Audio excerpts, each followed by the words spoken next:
Lo reconocí por su forma de caminar, encorvado, arrastrando los pies como si cargara con el peso de toda su vida en la espalda. Nunca imaginé que volvería a ver al hombre que una vez fue mi esposo así, rebuscando entre bolsas rotas y latas aplastadas solo para sobrevivir. Salía del banco con una carpeta bajo el brazo cuando lo vi inclinado sobre un contenedor de basura, separando desechos con las manos sucias y guardando las latas de aluminio en un viejo saco. Mi corazón se detuvo. Todo el mundo pareció encogerse hasta esa esquina de la calle. Allí estaba, desnutrido, la barba crecida, el cabello blanco enmarañado, la ropa cubierta de manchas, y, sin embargo, era él, el hombre que una vez había compartido mi cama, mi mesa, mis sueños. Me quedé paralizada en la acera, sin poder dar un solo paso. Recordé el día que salió de casa sin una explicación clara, dejando solo una breve y fría carta. Es lo mejor. Ese abandono me rompió por dentro durante años. Pasé de la rabia al desprecio y del desprecio a una tristeza que nunca se fue del todo. Y ahora, después de tanto tiempo, la vida me lo mostraba así, reducido a un recolector de latas, invisible para todos los que pasaban a su lado. Me sentía avergonzada de mis propios pensamientos. Una parte de mí quería cruzar la calle para no ser vista, para no mezclar mi pasado con esa miseria. Pero algo más fuerte que el orgullo me empujó a acercarme. Di un paso, luego otro. Mis tacones hicieron clic contra el pavimento, y él levantó la cabeza por instinto. Nuestras miradas se encontraron. Por un segundo, me reconoció. Entonces vi el golpe del recuerdo destellar en su rostro. Sus manos temblaron. Intentó alejarse como si yo fuera un fantasma que venía a cobrar una deuda impagable. ¿Eres tú?, pregunté con un hilo de voz que no sonaba como la mía. Él bajó la mirada, avergonzado. No deberías verme así, dijo. Olvídalo. Sigue tu camino. Pero antes de continuar, quiero extenderte una invitación muy especial. Suscríbete al canal y deja un like. Esto me ayuda a ver que me apoyas y disfrutas mis historias. Y comenta abajo desde qué ciudad nos estás viendo en este momento. Continuemos. No seguí mi camino. Me quedé allí frente a él con el corazón a punto de salírseme del pecho. Lo miré de cerca, los zapatos rotos, los dedos agrietados por el frío, los ojos hundidos por el hambre. Nada en este hombre se parecía al que conocí, él. Respetado ingeniero que vestía trajes impecables y hablaba de proyectos de construcción con tanta pasión. Dime, ¿por qué estás viviendo así?, exigí, sin poder ocultar ya el temblor. Después de todo lo que pasó, necesito saberlo. Él apretó los labios, mirando alrededor como si temiera que alguien pudiera estar escuchando. Luego negó lentamente con la cabeza. Nunca deberías haberme vuelto a ver, susurró. Hice todo para que no tuvieras que cargar con esto. Día pasó más cerca. Podía oler el sudor rancio, la calle, la pobreza. ¿Con qué?, pregunté. ¿Con qué hiciste todo esto, Thaddeus? Fue entonces cuando él levantó la vista y con los ojos llenos de lágrimas, soltó la frase que me partió en dos. Fue para salvarte a ti. Sentí que me faltaba el aire. Mis piernas flaquearon. Lo agarré del brazo para que no cayera. ¿Salvarme de qué?, dije, casi suplicando. Él intentó mantenerse en pie, pero su cuerpo ya no respondía. Se desmayó en mis brazos, desplomándose sobre el asfalto sucio como un árbol viejo que ya no puede sostenerse. Grité pidiendo ayuda. Un par de transeúntes se acercaron. Llamamos a una ambulancia. Mientras esperábamos, me arrodillé a su lado, sosteniendo su cabeza contra mi regazo, tal como solía hacer cuando éramos jóvenes y él se enfermaba. Nunca pensé que lo sostendría así de nuevo. Frágil, derrotado. En la ambulancia, el paramédico dijo que estaba deshidratado, con anemia severa y signos de desnutrición crónica. Apenas pude procesar esas palabras. Todo lo que podía ver era su rostro pálido y esa frase. Fue para salvarte a ti. En el hospital, lo atendieron en la sala de emergencias. Me informaron que lo habían visto varias veces en la zona durmiendo en refugios improvisados, rechazando ayuda y sin identificación encima. Cuando despertó horas después, yo seguía allí. Vid, dijo tan pronto abrió los ojos. Mi preocupación ya no te pertenece. Tú nunca dejas de pertenecerme como parte de mi historia, respondí. Y no me voy hasta que me digas la verdad. Él cerró los ojos, pareciendo debatir internamente. Finalmente, con una voz quebrada, murmuró, no me arruiné por malas decisiones. Me arruiné porque obedecí. ¿Obedecer a quién?, pregunté. No respondió. Volvió la cabeza hacia la pared. Su silencio era más duro que cualquier confesión. Esa noche, dormí sentada junto a su camilla, sin entender aún la magnitud de lo que estaba por descubrir. Pensé en nuestro matrimonio, las discusiones sin explicación, su huida repentina, los papeles legales que llegaron después como un golpe seco. La ruina que yo también viví cuando me dejó sola con deudas. Nunca lo entendí. Al amanecer, Cuando abrió los ojos de nuevo, me miró con una profunda tristeza. Todo lo que perdí, lo perdí para que tú te mantuvieras con vida, dijo. Y aún así, me odiaste. Sentí un nudo terrible en la garganta. Yo no sabía nada, respondí. Pensé que me habías traicionado. Una lágrima se deslizó por su mejilla sucia. Eso era lo que necesitaba que creyeras. En ese instante, supe que había vivido engañada durante años, que mi resentimiento se había construido sobre una mentira cuidadosamente diseñada. Y entendí que la miseria en la que vivía no era el resultado del azar, sino de un sacrificio oculto. Todavía no sabía quién estaba detrás de todo. No sabía qué peligro real me había acechado en ese entonces. Pero algo dentro de mí se encendió con fuerza, la necesidad de llegar al fondo de esa verdad. Acursi lentamente su mano. Descansa, le dije.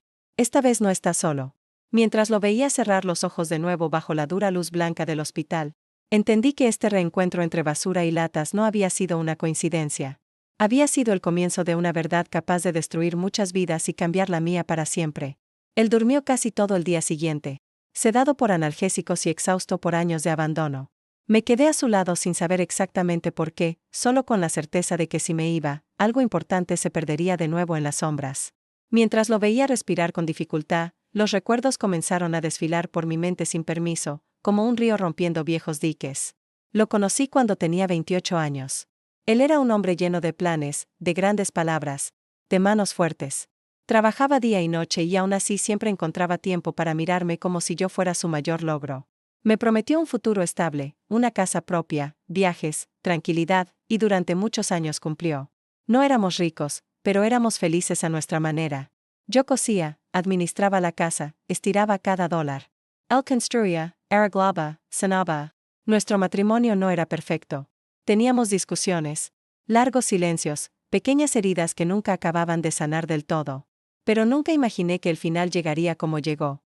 Frío, sin gritos, sin explicaciones, sin una sola palabra que me permitiera entenderlo. Una mañana, simplemente no volvió del trabajo. Pasaron 2 días sin noticias. Fui a la comisaría, a los hospitales, a su oficina. Nadie sabía nada. Al tercer día, un abogado apareció en mi casa con un sobresellado. Dentro había una breve carta escrita de su puño y letra. Perdóname. Es lo mejor. No intentes buscarme más. Ese fue el día que mi mundo empezó a romperse por dentro. Durante semanas, lo llamé sin descanso. Le escribí. Su número dejó de existir. Nadie me respondía. Y poco a poco, llegaron los golpes finales. Deudas que yo no conocía. Cuentas vacías, propiedades embargadas.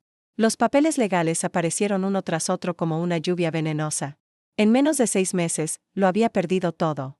A mi esposo, mi estabilidad, mi hogar. Me vi obligada a mudarme a una pequeña habitación y a empezar de nuevo a los 47 años. Muchos me miraban con lástima, otros con sospecha. Algunos incluso me culpaban a mí por su abandono. Algo debiste hacer, decían. Los dejé hablar porque ni yo misma lo entendía. Durante años, lo odié. Lo odié por irse sin explicaciones, por dejarme sola con la vergüenza, con los acreedores, con los recuerdos. Lo odié por no luchar, por no dar la cara, por desaparecer como si nuestra vida juntos hubiera sido un error que había que borrar. Esa noche, sentada junto a su cama de hospital, ese odio comenzó a agrietarse por primera vez. Cuando despertó de nuevo, pedí a las enfermeras que nos dejaran solos. Cerré la puerta con cuidado. Thaddeus me miró con cansancio. Sus ojos ya no eran los de antes. Estaban rotos por algo más profundo que la pobreza. Cuéntamelo todo, le dije sin rodeos. No me mientas más. Ya no tiene sentido. Guardó silencio durante un largo rato. Su respiración era pesada. Finalmente, habló.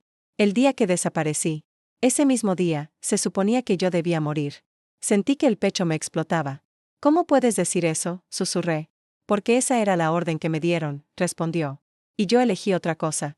Lo miré sin entender. ¿Quién te dio esa orden? Tragó saliva con dificultad. Gente peligrosa, Verit. Gente muy peligrosa. Todo en su rostro era verdad. No la verdad que grita, sino la que pesa. Me acusaron de un fraude que no cometí, continuó. Un proyecto donde solo firmé documentos que me obligaron a firmar. Cuando quise denunciarlo, me mostraron pruebas falsas, testigos comprados, y una fotografía tuya saliendo de nuestro edificio. Sentí un escalofrío.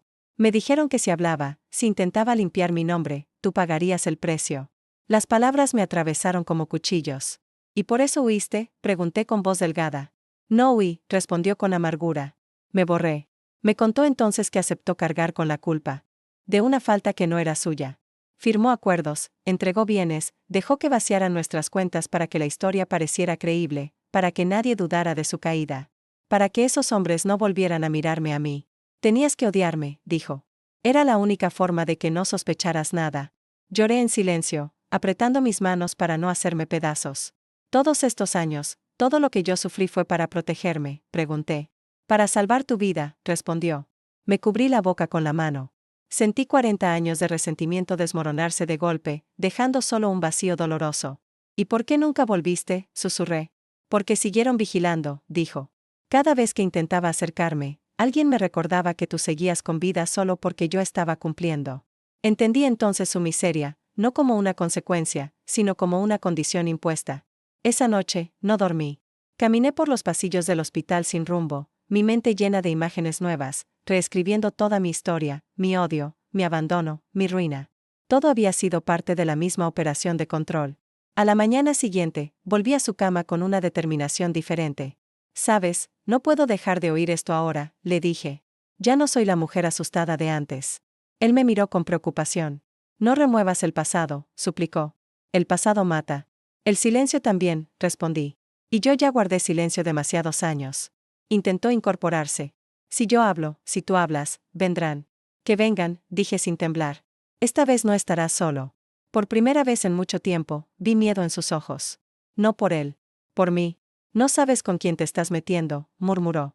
Tampoco sabías cuántos años de vida me estabas robando con tu silencio, respondí. Apretó los labios, llorando sin hacer ruido. Esa misma tarde, comenzaron a aparecer personas extrañas en el hospital. Hombres que no parecían familia de nadie. Preguntaban por camas que no existían. Observaban desde lejos.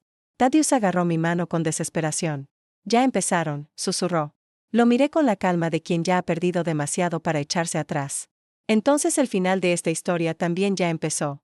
Porque si él se había convertido en un fantasma para salvarme, yo ahora estaba dispuesta a convertirme en la mujer que lo devolvería a la vida y haría pagar a quienes lo habían destruido. Las sombras del hospital ya no me parecieron tranquilas.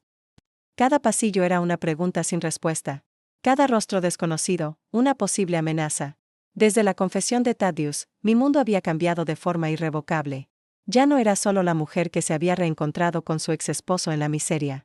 Ahora era una pieza en una historia de miedo, de hombres invisibles, de silencios comprados con ruina. Esa noche, mientras él dormía, volví a la sala de espera con la cabeza ardiendo. Pensé en todo lo que había vivido después de su desaparición, las deudas que me ahogaban, la vergüenza de pedir ayuda, las miradas de quienes creían que me habían abandonado por mi culpa. Cada recuerdo adquiría ahora un nuevo matiz oscuro. Todo había sido una obra de teatro para protegerme, y yo había sido la única que no lo sabía. Al amanecer, volví a su habitación. Thaddeus despertó con dificultad. Le traje un poco de agua. Me miró como si temiera que ya no estuviera allí, como si pensara que su verdad me había espantado.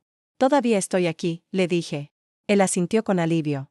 Permanecimos en silencio unos segundos hasta que fui yo quien rompió el hielo. Quiero los nombres, dije. Ya no basta con entender el pasado. Necesito saber quién te destruyó. Él cerró los ojos. Su mano apretó la sábana con fuerza. No todos los nombres se dicen en voz alta, respondió. Algunos se pronuncian solo una vez y luego te cuestan la vida. La mía ya estaba en peligro sin yo saberlo, contesté. No tendrás que cargar con esto solo otra vez. Él respiró hondo. Todo empezó con un gran proyecto, dijo. Un contrato de obra pública de varios millones. Yo solo era el responsable técnico, nada más. Pero los contratos estaban llenos de trampas, empresas fantasma, facturas infladas, desvío de fondos. Cuando lo descubrí, pensé que debía denunciarlo. Su voz se quebró. Esa misma noche, recibí la primera amenaza. Explicó que al principio pensó que podría salir de ello pagando, renunciando, desapareciendo. Pero ellos nunca quisieron solo su silencio. Querían un culpable. Querían un nombre limpio al que colgarle todo. Y él, con su cargo y su historial intachable, era perfecto. Cuando se dieron cuenta de que no cedería, continuó. Te pusieron a ti sobre la mesa. Sentí que el estómago se me cerraba. Me mostraron fotografías de ti entrando y saliendo de nuestro edificio. Dijo. Horarios, rutas, lugares donde estaba sola. Me dijeron que todo podía convertirse en un accidente. Llevé la mano al pecho. Recordé varios días en los que sentí que alguien me seguía sin motivo. Nunca imaginé que fuera real. Fue entonces cuando acepté, susurró. Firmé todo. Entregué todo. Me fui sin despedirme. Tenías que odiarme para que no intentaras buscarme, para que ellos supieran que el chantaje había funcionado en mí. Lauren silenció. ¿Y todo lo que nos quitaron? Pregunté. Las cuentas, la casa, fue parte del precio, respondió. Tenía que parecer que lo había perdido todo por mis propios errores. Y realmente lo perdiste, dije con amargura. Sí, asintió. Porque cuando el monstruo ve que puede tomar, nunca se satisface. Quiso decir algo más, pero un acceso de tos lo obligó a detenerse. Llamé a la enfermera. Mientras ella lo atendía, vi de reojo a un hombre observando el pasillo desde el fondo. Demasiado atento para ser un familiar preocupado. Cuando nuestras miradas se cruzaron, volvió el rostro de inmediato y se alejó. El miedo volvió como una ola fría. Esa misma tarde, vino un médico a hablar conmigo en privado. Me explicó que Thaddeus necesitaba más pruebas, que su estado era grave pero estable. Antes de irse, bajó la voz. Tenga cuidado con las visitas, me advirtió. Hoy, 3 personas preguntaron por el que no parecen de su círculo. Sentí que las rodillas me flaqueaban. Volví a su habitación con una decisión ya formada en el pecho. No puedo seguir escuchándote a medias. Le dije. Si vas a hablar, habla ahora. No sabemos cuánto tiempo tenemos. Él me miró con dolor. Hay algo que nunca te dije, dijo. Esa noche, antes de desaparecer, dejé una caja enterrada bajo el viejo taller donde trabajaba. Nadie más lo sabe. Dentro están los originales de los documentos que prueban todo el desfalco. Mi corazón dio un salto. ¿Por qué no los usaste? Porque entonces tú habrías muerto, respondió. Pero ahora que saben que he salido a la superficie, tal vez ya no tenga sentido guardar silencio. Nos miramos durante un largo tiempo. Entendí que su silencio no solo me había protegido a mí, también había protegido a muchos otros que vivían ajenos a esa red de corrupción. Quiero ir por esa caja, le dije. No, respondió con brusquedad. Es peligroso. Es más peligroso quedarse quietos esperando, contesté. Ya sacrificaste tu vida por mí una vez. No te dejaré hacerlo de nuevo. Guardó silencio. Finalmente, asintió con resignación. Al fondo del taller, detrás de un estante falso, dijo, ahí está todo. Esa noche, apenas dormí. Cada sombra en el pasillo parecía una amenaza, cada sonido una advertencia. A la mañana siguiente, salí del hospital con el corazón en un puño. Tomé un taxi y me dirigí al viejo taller del lado sur, ahora convertido en un almacén casi abandonado. El lugar olía a aceite viejo y polvo. Caminé con paso lento, conteniendo la respiración. Encontré el estante, moví cajas, toqué la pared hasta encontrar un hueco irregular. Cavé con una herramienta oxidada que había allí. Mis manos temblaban cuando toqué la caja de metal enterrada. La saqué con esfuerzo. Era pesada. La abrí con la llave que Thaddeus me había descrito con palabras. Dentro había carpetas selladas, memorias USB, contratos con firmas reales, fotos, grabaciones, pruebas suficientes para tumbar a más de un hombre poderoso. Sentí una mezcla de terror y determinación. No bastaba con saber la verdad. Ahora la tenía en mis manos. Al salir del taller, vi un auto estacionado a media cuadra que encendió el motor de inmediato. Caminé sin mirar atrás hasta una esquina llena de gente y entré en una tienda. Esperé, observe. El auto dio vueltas, y finalmente desapareció. El juego ya no era secreto. Volví al hospital con la caja dentro de una bolsa de compras común. Thaddeus me esperaba despierto. Cuando vio mis ojos, entendió que lo había hecho. No dije nada, solo asentí. Ahora no solo nos persiguen a ti y a mí, dijo con tristeza. Ahora persiguen la verdad. ¿Que lo intentan? Respondí. Esta vez, no pienso esconderla. En ese instante, supe que había cruzado una frontera invisible. Ya no era solo la mujer que lloraba, encontrando a su ex esposo recolectando latas. Ahora, era la guardiana de una verdad capaz de destruir imperios, y quienes habían jugado con nuestras vidas durante años ya no eran los únicos que conocían sus secretos. Regresé al hospital con la caja de metal apretada contra el pecho como si llevara a alguien vivo dentro. Cada paso me pesaba, no solo por el miedo a ser seguida, sino por todo lo que esa caja representaba. Décadas de mentiras, injusticia, una vida destruida sin que yo nunca entendiera por qué. Cuando entré de nuevo en la habitación de Thaddeus, él me miró como se mira a alguien que regresa de una guerra. La encontré, dije apenas, colocando la bolsa bajo la cama. Sus ojos se llenaron de lágrimas. Cerró los párpados unos segundos como si alabara a Dios en silencio. Luego, ya no hay vuelta atrás. Nunca la hubo, respondí. Me senté junto a la camilla. Durante horas, no abrimos la caja. Nos quedamos en silencio, escuchando los sonidos del hospital, como si necesitáramos reunir fuerzas para enfrentar lo que venía. Finalmente, con manos temblorosas, la abrí. Dentro había carpetas etiquetadas por años, fechas, sellos, nombres que yo no conocía, pero Thaddeus sí. Fotografías de obras, planos, listas de pagos, y también mis propias cuentas, mis propiedades, mis firmas falsificadas. Vi documentos donde yo aparecía como deudora de sumas imposibles. Contratos donde mi nombre estaba vinculado a empresas pantalla que nunca había oído nombrar. Todo estaba hecho para que si algún día me investigaban, pareciera que yo era la culpable. Sentí un mareo tan fuerte que tuve que cerrar los ojos. Todo esto cayó sobre mí después de que te fuiste, susurré. Las deudas, los embargos. Pensé que era mala suerte por tu abandono. No fue abandono, dijo con voz quebrada. Fue un sacrificio, y aún así, no fue suficiente para protegerte por completo. Las imágenes comenzaron a desatar recuerdos enterrados. El día que me desalojaron de la casa sin mirarme a los ojos, la notificación judicial que me dejó sin ahorros. La humillación de pedir dinero prestado a familiares que antes me admiraban, las noches en vela preguntándome cómo pagar una deuda que no había contraído, los años en que me convertí en una carga para todos. Limpié casas, dije con la garganta ardiendo. A mis 50 años, pasé hambre. Dormí en sofás prestados. Y mientras tanto, usaban mi nombre para blanquear dinero. Apreté un documento entre los dedos. ¿Por qué no me advertiste, Thaddeus? Pregunté, llorando. Aunque me hubieran matado, al menos habría muerto sabiendo la verdad. No, respondió con desesperación, porque todavía tenía una ficha para negociar por tu vida. Tú no lo sabías, pero cada vez que alguien dudaba de mi silencio, yo mostraba una foto tuya como recordatorio de por qué seguía obedeciendo. Mis lágrimas cayeron sobre los papeles. Así que mi miseria también era parte del teatro. Dije. Sí, asintió. Para que pareciera que tú y yo estábamos totalmente destruidos. Para que nadie mirara más allá. Durante días regresé mentalmente a cada una de las pérdidas que había vivido. Nada había sido casualidad. Nada había sido mala suerte. Me habían empujado con cuidado al borde del abismo para que el peso de la culpa cayera sobre un hombre y de paso sobre su esposa arrastrada por la ruina. Salí de la habitación tambaleándome. Me senté sola en un banco del pasillo. Miré mis manos envejecidas, manchadas por la vida, por el trabajo duro que nunca entendí por qué tenía que hacer. Ahora la respuesta estaba ahí. Alguien había decidido que yo debía caer para salvar a un anillo de criminales. Esa noche, no pude volver a dormir. Abrí la caja sola en una pequeña sala donde nadie entraba. Leí los documentos uno por uno. Seguí las fechas. Descubrí nombres que había oído en las noticias, apellidos vinculados a grandes corporaciones, a políticos, a hombres respetables. Yo, sin saberlo, había sido usada como pantalla para una gigantesca red de corrupción. Y no solo le habían robado la vida a Thaddeus, también me habían robado la mía. Al amanecer, volví a su habitación. Sé todo lo que perdí, le dije.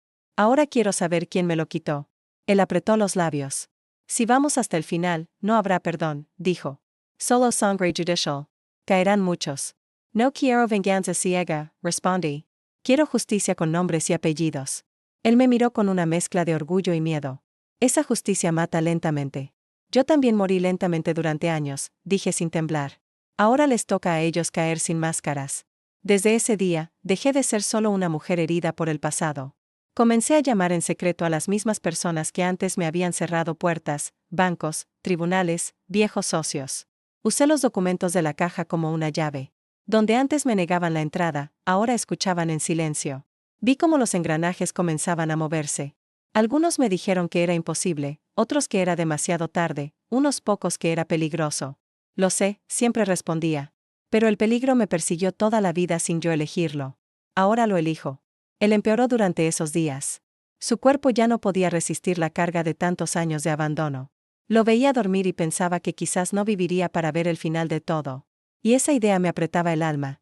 Una tarde, con voz débil, tomó mi mano. Si no llego a verlos caer, susurró, prométeme que no te detendrás. Te lo prometo, respondí con lágrimas. Esta vez, nadie volverá a silenciarnos. Fuera del hospital, comenzaron a aparecer rostros nuevos. Hombres de traje, sedanes oscuros, llamadas sin voz, advertencias veladas. Sabía que las piezas del otro lado del tablero también se movían. Pero yo ya no estaba sola. Ya no era la mujer engañada del pasado. Ahora era la mujer que había descubierto por qué le habían robado la vida. Y cuando una mujer entiende por qué cayó, se vuelve mucho más peligrosa que antes de caer, porque ya no lucha solo para sobrevivir. Lucha por recuperar cada año que le quitaron. Y yo acababa de empezar. La habitación del hospital estaba en penumbra cuando regresé después de otro día de llamadas, citas y silencios incómodos. Él dormía inquieto.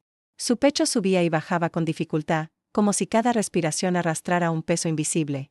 Me senté junto a él con la caja de metal aún resonando en la memoria. Afuera, la noche parecía demasiado tranquila para todo lo que estaba a punto de estallar. Cuando abrió los ojos, me miró con una mezcla de gratitud y culpa. Han empezado a moverse, ¿verdad? Susurró. Sí, respondí. Saben que alguien tiene los documentos. Cerró los ojos con cansancio. Entonces no hay salida fácil de esto. Nunca la hubo, le dije. Pero ahora, por primera vez, no eres solo tú contra ellos. Guardamos silencio unos segundos. Luego me incliné un poco hacia él. Hay algo más que no me has dicho, Thaddeus. Lo sé. Lo veo en tu mirada, y lo necesito todo ahora. Su rostro se endureció. Por primera vez desde que me había reunido con él, vi terror verdadero en sus ojos. Eso es lo único que nunca debería haberte dicho, murmuró. Porque cuando lo sepas, no habrá vuelta atrás para ti. No hay vuelta atrás para mí desde que te vi recolectando latas. Respondí, habla. Tardó largos segundos en hacerlo. Finalmente, con voz quebrada, soltó la frase que me heló hasta los huesos. Si hablo, si digo los nombres completos, te matan. Sentí un golpe punzante en el estómago. Así de simple, susurré. Así de simple, confirmó. No son solo empresarios corruptos. Hay gente del Estado. Funcionarios, jueces comprados, gente que hace desaparecer expedientes, y gente. Un escalofrío recorrió mi espalda. Entendí que esto era más grande de lo que había imaginado. No se trataba solo de dinero. Se trataba de poder puro. Por eso acepté caer, continuó. Porque cuando pusieron tu foto sobre la mesa y dijeron que todo podía parecer un asalto, un accidente, supe que no estaba negociando mi vida. Estaba negociando la tuya. Mis ojos se llenaron de lágrimas. Y yo te odié durante años, dije. Te enterré vivo en mi corazón. Eso fue lo que me mantuvo con vida, respondió, saber que mientras tú me odiaras, estabas a salvo. Me cubrí el rostro con las manos. El pasado se estaba reescribiendo a golpes dentro de mí. Cada recuerdo de rabia se transformaba ahora en un acto de amor retorcido, doloroso, extremo. Dime los nombres, insistí. Aunque me maten mañana. Negó con la cabeza. Primero, tenemos que asegurar las pruebas. No basta con tener la caja. Pueden borrar rastros, fabricar incendios, asaltos, accidentes. Necesitamos que la verdad salga de forma que no puedan taparla. ¿Cómo? Con la prensa, con fiscales limpios, con testigos internacionales si es necesario. Respire hondo. Entendí que esto ya no era solo una tragedia familiar. Era una guerra contra una estructura podrida. Entonces cuéntame de ellos, dije. Aún sin nombres todavía.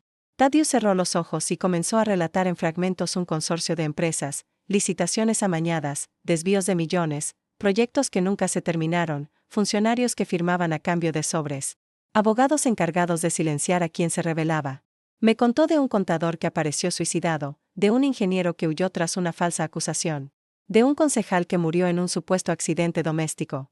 Todos sabían demasiado, susurró, como yo. Yo, sin saberlo, había sido la ficha de negociación. Esa noche, salí del hospital con un nudo en el pecho. Caminé por la acera mirando a cada extraño como un posible enemigo. Por primera vez, sentí miedo real, físico, no solo emocional. Aún así, no me detuve. Al día siguiente, con la ayuda de un viejo periodista que había investigado grandes casos años atrás, comencé a mover hilos con extremo cuidado. Le mostré solo una parte mínima de los documentos, suficiente para que supiera que esto era real y enorme. Si esto es verdad, me dijo, más de una persona va a querer tu cabeza. Ya la quisieron antes, respondí. Solo que yo no lo sabía. Esa misma tarde, recibí la primera advertencia directa. Un papel doblado deslizado bajo la puerta de